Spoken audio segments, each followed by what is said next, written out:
right direction. It was the summer of 1989, June specifically. I was 16 years old, and I was at church camp. The church camp I attended was in Cisco, Texas. Well, I grew up in Cisco, Texas, so I wasn't far from home. I didn't really travel anywhere to go to church camp. But at church camp, every night, the way they would end the camp that night is they had what they called the Devo Under the Stars. And we would have it in one of two locations. One of the locations was at what we called the baptistry, and our camp was built up on a hill. I used to call it a mountain, but now that I'm out in the mountains, I know it's not quite a mountain. But it was a very tall, it was the highest place around.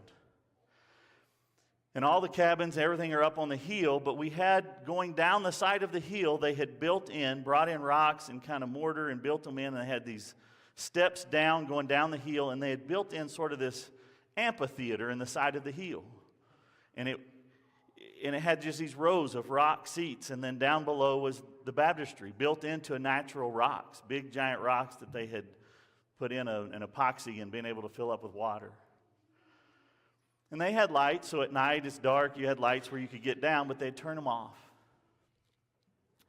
The other place we would have it's out in the middle of the ball field, which is this big, giant area where you could play any kind of sporting game you wanted, but we played softball out there. I mean, lots of rocks. It was still, the top of a hill. And they had lights there, too. I mean, not like you could play under the lights, but enough lights to see to get around. But when you got seated for the Devo Under the Stars, they turned them off. Beautiful. Black sky, all the stars, can't see a light as far as you can go. We did this every night. And it's pretty much the case with me as a 16-year-old boy. Every night when we got ready for the Devo Under the Stars, I would seek out the prettiest girl that was not attached to a young man, or at least not one that was at camp, and I would sit next to her. And when we would do these Devos, we would have the young men would just sit around and lead songs randomly for a while. And then at some point, one of the men would get up and deliver a message. So I would find myself a really pretty girl to sit next to, and I would just hope and hope and hope that one of the guys would lead the Jesus is a Friend song. If you don't know that song, it's also called Hallelujah. But it's Jesus is a friend he's a friend next to you, hallelujah. Well, verse 2 is take somebody's hand, take a hand next to you. And so that's why I always tried to find this pretty girl to sit next to, because I'm a 16-year-old boy, scared to take somebody's hand. So, hey, the song will lead to that. And as you can think of most teenage boys, I'm sitting there every night, and I'm thinking about this girl. I'm not thinking about the Devo and what's being said. This particular night, the man got up to start talking, and I recognized the voice. It was one of my older brothers. It was Joey. And I had never heard Joey ever give a devotional talk. He was a coach and married, and I don't think they had kids yet, but I had never heard him speak. I didn't think much about it, but as he started talking, I was moved by his words. This is 36 years ago, and I can still remember it like it was yesterday. I can't tell you who the girl was sitting next to me because I never thought again about it. My brother started talking, and he started talking about a book that he had read and the message that came from that book. The book was called Balcony People. This morning, our lesson, our message this morning finds its roots in the very devotional that he delivered that night and in the book that he talked about. And I'm not going to lie, I started to rob the title of the lesson from Logan's Sunday night series that he's been doing. Because this book it's little. It's not very big, and it's really thin. It's more like a thick pamphlet. It's only about 70 pages. You can read it in about 30 minutes. So I started to call this message a little book with a big message. But I didn't really want to take away from Logan's series. It's called Balcony People. It's written by Joyce Landolph Heatherly. It was first published in 1983. She was the wife of a preacher, but she was also a nationally and internationally best-selling Christian author. Born, lived her whole life in the state of Texas. I'm honoring her this morning. She passed away 4 years ago in 2021. The message from that book was, the premise in it was simple. It talked about we as humans, how God created us, that we need affirmation. We need encouragement. We're just built that way. We need to be affirmed. It talked about how rejection and constant evaluation and being put down destroys us from within. It described balcony people. It described basement people. She encouraged the readers to surround yourself with these affirmers. Stay away from the people that are negative and reject you. And then she described a way to be that encouraging person. It's a great book, great message. This morning, I want us to examine Scripture and follow that same line of thought. That message that was delivered by my brother 36 years ago could not have come from a more perfect person. Coach Worley is without a doubt the most incredible balcony person I've ever met in my life. He encourages every person that is ever around him. He has taught and coached tens of thousands of young people in his career. And I promise you, every one of them would come stand before you and profess the same things. They would tell you that Coach Worley believed in me when no one else did. They would say that Coach Worley, he encouraged me to pursue my dreams. They would say that Coach Worley cheered me on and encouraged me when I wanted to just give up. I fail often at being a balcony person. I so often start focusing on the negative. I see the bleak picture rather than seeing the possibilities of what can come. I have strived since I was 16 years old and my brother delivered that message. I have strived to emulate him and to be an encourager like him. I even have a radio copy of that book that I've had for about 30 years that I still, probably at least once a year, I find myself just kind of being negative all the time and not being encouraging. I find myself going back to that book. So I'm telling you this morning, that's how this message came about. I found myself just being negative and thinking of all the things that can't happen rather than being positive and thinking all the possibilities, not being encouraging. And so I went back to that book to reaffirm myself and to encourage myself to be this way. And I remembered I had this lesson coming up. And I thought, maybe you guys could maybe I could share it with you and you can benefit from what is really meant for me. So what exactly are balcony people? I have no doubt that every one of you can sit here and think of people in your life who through their words, through their encouragement, who through their support have made you who you are, the success you are in your life. That you can think, I wouldn't be here if that person hadn't encouraged me. If that person hadn't planted the seed and kept cheering me on, saying, you can do this. That's who balcony people are. There's someone who lifts you up every time you speak to them. That when you come and you just visit with them, even if it's just for a few minutes, you walk away with a smile on your face thinking, I got this. And they may not even talk about anything that's weighing you down. They're just somebody that encourages you. You know, Scripture tells us of some folks who are balcony people for us as Christians. In Hebrews chapter 12, verse 1, we read, "Therefore, since we have so great a cloud of witnesses surrounding us, let us also lay aside every encumbrance and sin which so easily entangles us. Let us run with endurance the race that is set before us."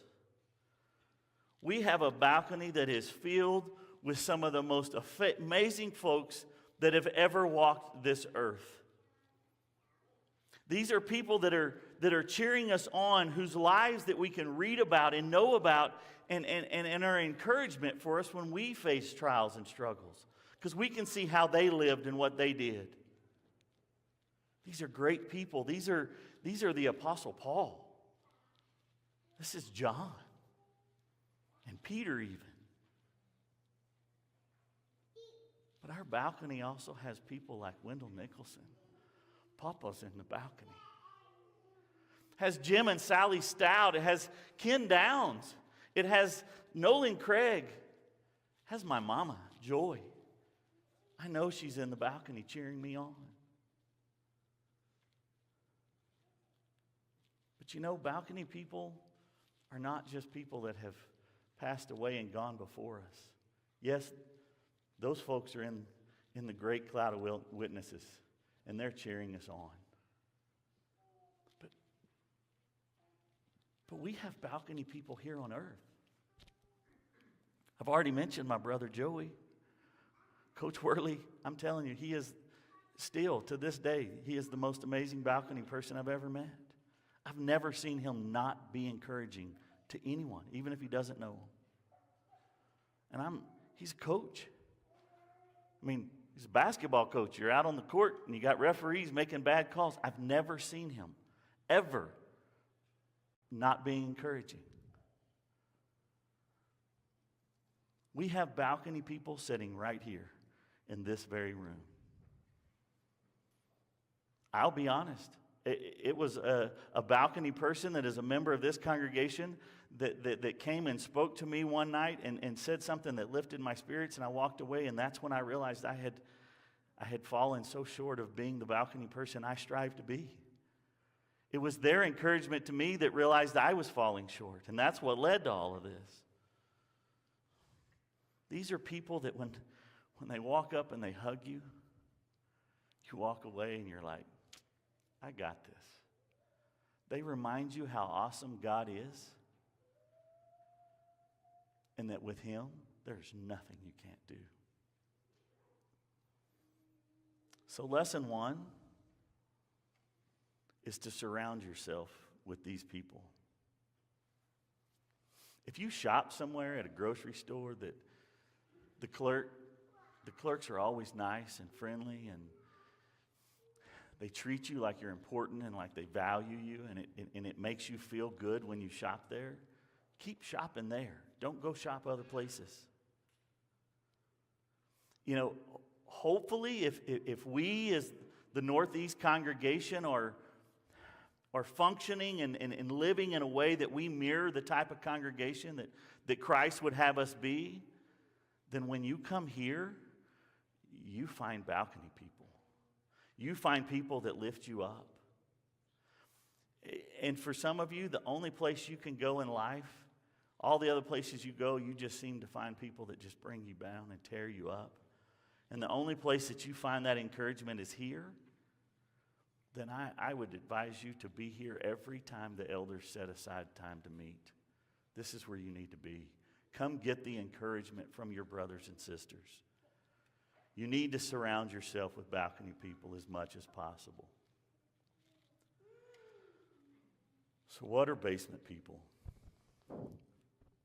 These are the people that they bring you down. Every time you talk to them, and it's not necessarily that they say something directly to you, but they're people that just sort of drag you down. You walk away feeling less than about yourself. You walk away thinking you can't do anything. They reject your ideas. They seem to always evaluate you. Sometimes they don't even mean any harm. It's not intentional. They look at you and they hug you and you're like, are you doing okay? You look awful today. if they just stopped at the first sentence, it'd been encouraging. Or with me, I'm not a small man. I get people who's like, hey, big guy, how are you today? If they'd just say, how are you, it'd be great. And they don't mean any intention or harm. They're not intentionally trying to insult me or to point out that I'm a big fat man. That's not what they're saying. But when they say, hey, big guy, they seem to point out things in your life that you're self-conscious about.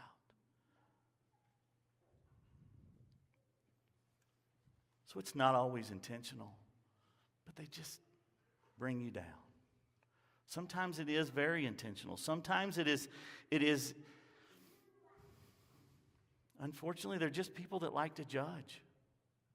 Whether it's insecurities in their own life that cause them to judge everybody else, or sometimes they just think they're that superior to everyone else.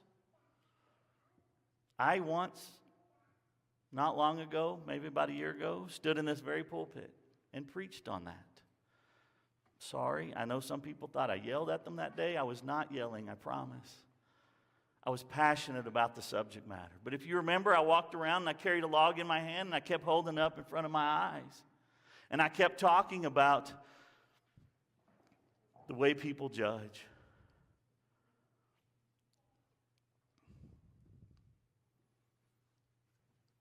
In Matthew chapter 7, verse 1, we see Jesus preaching his Sermon on the Mount. And he's telling all those in attendance, judge not, lest ye be judged. But Jesus knew that we're sheep. He knew that we're human. And he knew that we were going to fail to comprehend that and follow it. So he took it a step further. And in doing so, he kind of revealed a funny side. He revealed that he had a sense of humor. He uses an absurd illustration to prove one of his most important messages. If you follow that from just down in verse 3, he says, why do you see the speck in your neighbor's eye but fail to see the log in your own eye? Or how can you say to your neighbor, let me take the speck out of your eye while the log is in your own? You hypocrite, first take the log out of your own eye, then you will see clearly to remove the speck from your neighbor's eye. Balcony people have logs in their eyes. Sorry, basement people have logs in their eyes. And basement people, as with balcony people, sometimes they're even people that have gone on before us. A parent or a grandparent, a teacher, somebody that said some things to you as a child or even as an adult that were hurtful. And for some reason, you can't let them go. They resonate in your brain. Every time you start thinking about trying something new or pursuing some dream, you remember being told why you couldn't do it, that you're not smart enough, that you're not good enough. We find basement people everywhere. I would love to stand up here before you and tell you that there's not basement people in God's church. I would love to tell you at least there's not any in the Northeast congregation. However, we know that that's not true. Unfortunately, due to the way people are raised, due to circumstances and things in their own life, people have just become hardened. So lesson 2 is to stay away from basement people. In this world, it is impossible to completely avoid all and every basement people. You can't avoid them all. It's just not possible. But you can stay away from them as much as you can. You do what you can. And then when you have to be around somebody that you know is going to drag you down, prepare yourself before you go to remember all the good things that the balcony people have instilled in you, that God has instilled in you, that with Him you can do anything. And then after you've been around that basement person and you're feeling deflated, go find some balcony people. Go find some people that are going to hug you and lift your spirits and encourage you. The final lesson for this morning is to be a balcony person. It brings us to our text that Toby read earlier from Hebrews chapter 3, verse 13. But encourage one another day after day, as long as it is still called today, so that none of you will be hardened by the deceitfulness of sin. That word encourage there is the key to the whole verse. Encourage here in the Greek is parakaleo. I probably didn't pronounce that right. It's used 109 times in the New Testament. It can mean to extort, admonish, teach, or to beg, entreat, beseech, or to console, to encourage, to comfort, to help. The word has the same root as the word parakletos, which is used to speak of the Holy Spirit as a comforter, as a helper, as a counselor. It carries the idea of coming to the side of. So when you properly understand it, we are to reflect on the character of God in our lives and come to the side of others. And that verse, one another, that phrase links this idea of encouragement with the subject to be encouraged. We're to come to the side of one another. Christian life is not meant to be lived in isolation. We need each other. That means we need to minister to others while at the same time we need to be ministered to. This idea of togetherness is a feeling that was very strong in those early disciples, in that early church. They wanted to be together as much as possible. We fool ourselves when we think we can do it on our own. And not only do we fool ourselves, but we neglect our own responsibility to our brothers and sisters. The verse says day after day. This gives us the frequency at which we're supposed to do this, that we're supposed to encourage each other. It's not once in a while. It's not when I can get to it or when I feel like it. We're to take every opportunity that we have to be an encourager. That's in our conversations. That's writing a note, making a call, sending a text message, greeting people with smiles, praying a prayer for somebody, or just giving them a hug. The verse says, as long as it is still called today. Why would the writer put that in there if it wasn't to introduce a sense of urgency? Opportunities don't always exist. Situations around us change. People move. So many of us sort of live by the mantra that, tomorrow I'll get to that. But we don't know that we have tomorrow. All that we know that we have is today. So how can we be an encouragement to others? Well, first, we can be an encouragement to others by being present. Our faithfulness and regularity and attendance with the congregation is a great way to be an encouragement, especially considering the distance and the obstacles that some people have to go to be here. Brother Rogers that just led singing, he drives from Santa Fe. I dare say he comes further than anyone else to be here and worship with us. Hebrews 10:25 says it well. Not abandoning our own meeting together as is the habit of some people, but encouraging one another, and all the more as you see the day drawing near. A lack of attendance is discouraging for everyone. It's discouraging for those that are actually here to look around and see empty seats where your brothers and your sisters, are usually sitting when they're here. But it's a discouragement for those that don't come because they miss out on those spiritual blessings. They miss out on that encouragement. God's people should long to be together. We see that in Paul's letters in Thessalonians when he's writing to the church there. He talks about how much he longs to be with them and how he feels when he's separated from them. That's the way we should feel when we miss services. We should feel that vacancy and long to be back together. I hate when I miss our gatherings. It makes me feel isolated and separated until we get to come back together. I want to be with my church family every time I can because I need the encouragement that I get when I show up here. Because I don't always feel like coming.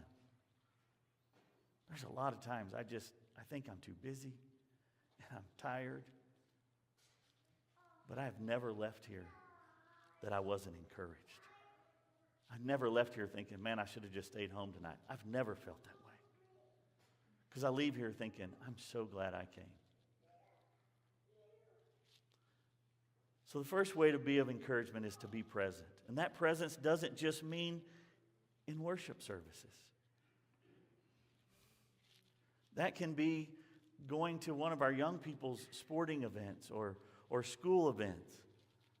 That's going to people's home. That's going to Logan and Lacey's for your birthday celebration. That's going to the nursing home to visit folks that are there. That's going to the funeral home to be with somebody that's lost a loved one. That's going to the hospital. Hospitals are not for everyone. I personally hate hospitals. I hate them. I hate everything that's around a hospital. I know that healing takes place there. I don't like being there when I'm well. But if there's somebody that's there, either hurting, healing inside, or sitting in the waiting room, hurting in their heart because somebody they love's inside a room getting treated, maybe that's where we need to be. We need to be present. Second, we can be an encouragement by being faithful through trials. No doubt going through trials can be discouraging for people. We're going to all go through them.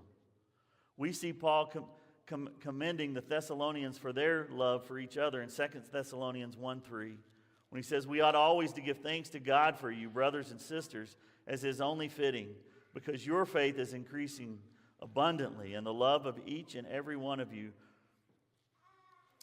toward one another grows greater every day." The last thing that we should think is that my trials are discouraging to others. So many times we go through tough patches in our life and we don't want to come be around our brothers and sisters because we think, oh, I'm going to bring them down. That is false. That is actually the opposite of the truth. It's encouraging when we see our brothers and sisters who we know are going through trials but continue to focus on their faith in God. It encourages us because we too go through struggles. And when we can see others that are going through it and they don't lose their faith in God, they continue to look to God and say, God is good and I know I'll get through this. It brings us encouragement too.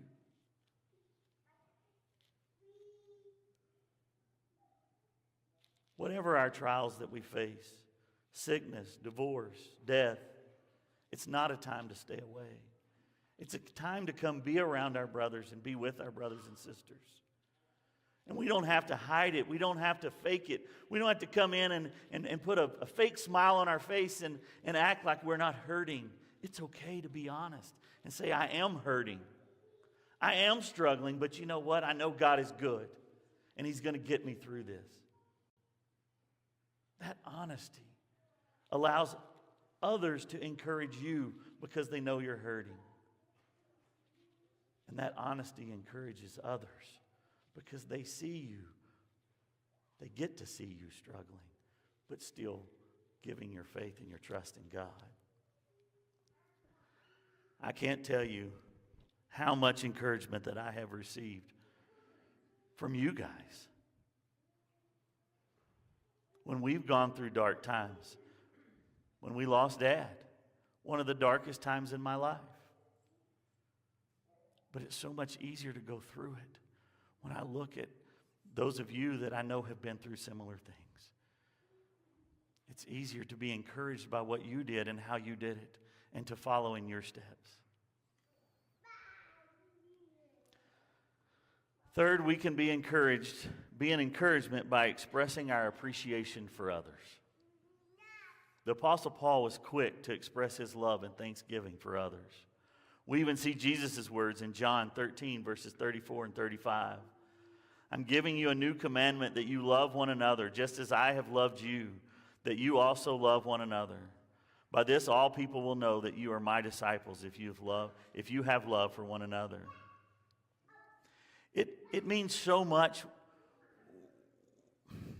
when I receive words of appreciation and encouragement cards. Those cards that everybody did, if you remember, that hung out there, so many of you filled out cards for all the people that had preached and had filled in when we didn't have a preacher.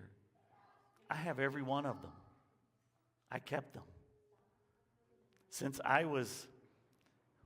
started into ministry back in a long time ago, in the 90s, I have a cabinet that is full of every card, every letter that was written. Some of them are just little notes. Some of them are from my wife. Some of them, they're things that I go through sometimes when I need encouragement. Do you know that Abraham Lincoln, one of our greatest presidents to ever live, who had to lead through maybe the greatest trial that any president's had to lead through? I mean, we talk about a divided country now and talk about how awful it is. The divided country then was killing each other.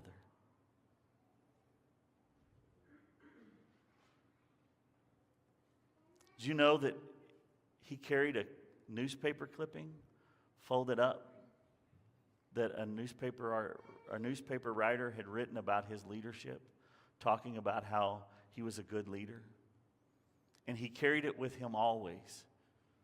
And when he started to doubt himself, he would go back to it for encouragement. We all need encouragement. I love the story of the little boy who went to his dad and said, "Dad, let's play darts. Let's go play darts. I'll throw the darts, and you say wonderful and tell me how good I throw them."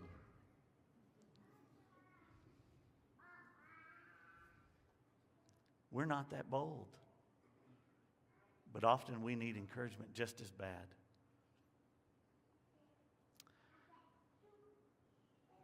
Words of encouragement and appreciation are so powerful. And it's something that all of us can do. Look for ways to express your appreciation for people.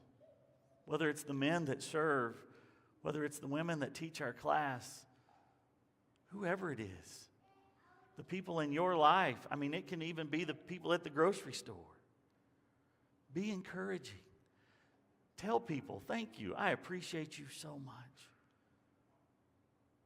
The people that serve you and wait on you, I'm telling you, those people are probably miserable. I can't imagine being a server. All the grumpy people that complain about everything. Tell them you appreciate them, not just with a monetary tip. Yes, that says I appreciate you, but that's so commonplace. Tell them with your words, I appreciate you. I appreciate your smile. You're really good at what you do. I guarantee you'll be encouraged. Fourth, we can be an encouragement by spending time with others. What more encouraging gift can we give than to say, I'd love to be with you?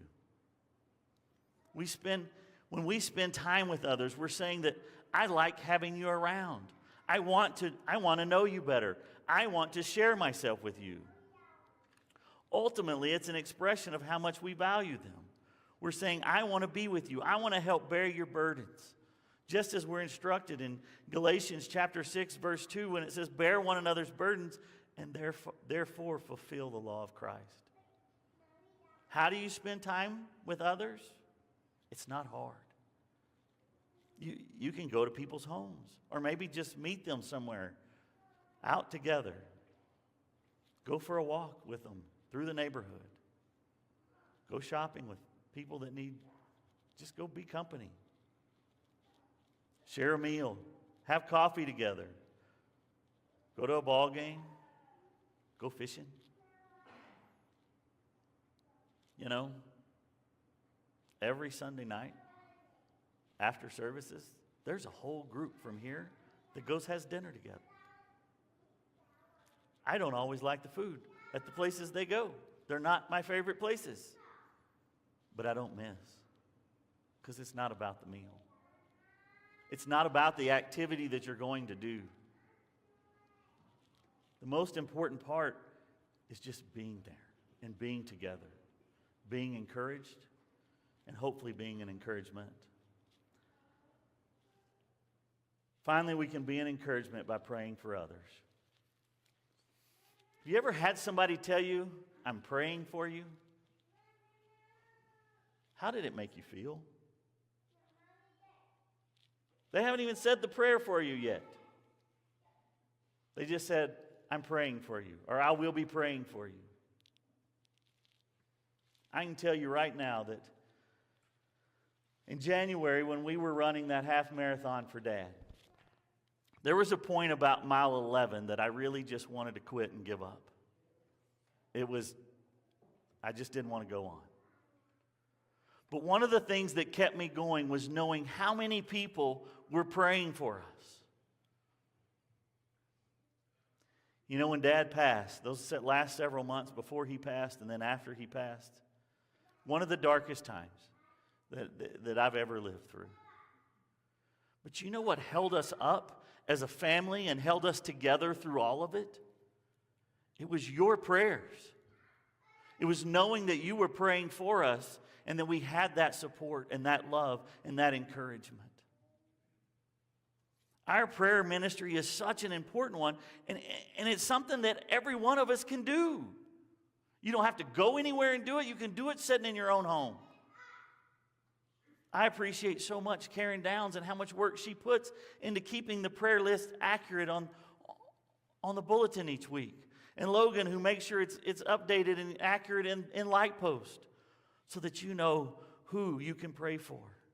I appreciate how this congregation, whether it's Wednesday night Bible class in the auditorium or Sunday, that there's time that's given for everybody to bring up every person that might need prayer. And then there's time given to stop and pray for each one of those people and their needs.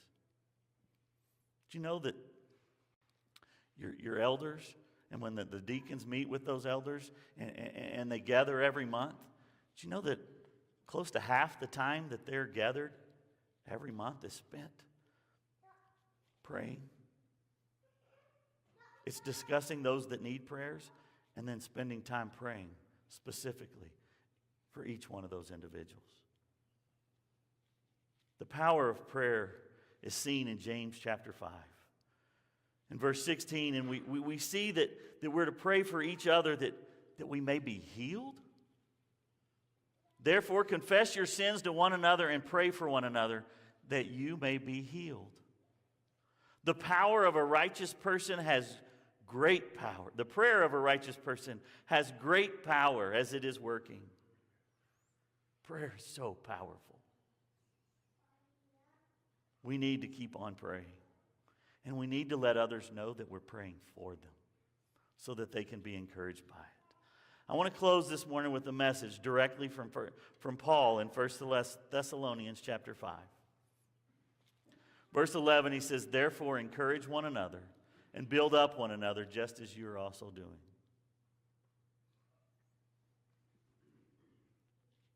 Surround yourself with balcony people. Stay away from basement people as much as you can. And try to be a balcony person in your life, in your interactions with every person you come in contact with. Doesn't matter whether they're a member of church, doesn't matter whether it's at work, it doesn't matter whether it's in a car accident and you're in the middle of it and they caused it. Be a balcony person. This morning, if there's anything this congregation can do for you, if we can pray for you, if we can help you, we invite you to come while we stand and sing. If you would like more information, or if you'd like to participate in our Bible studies and worship services, we would love to have you come join us at the Northeast Church of Christ in Albuquerque, New Mexico.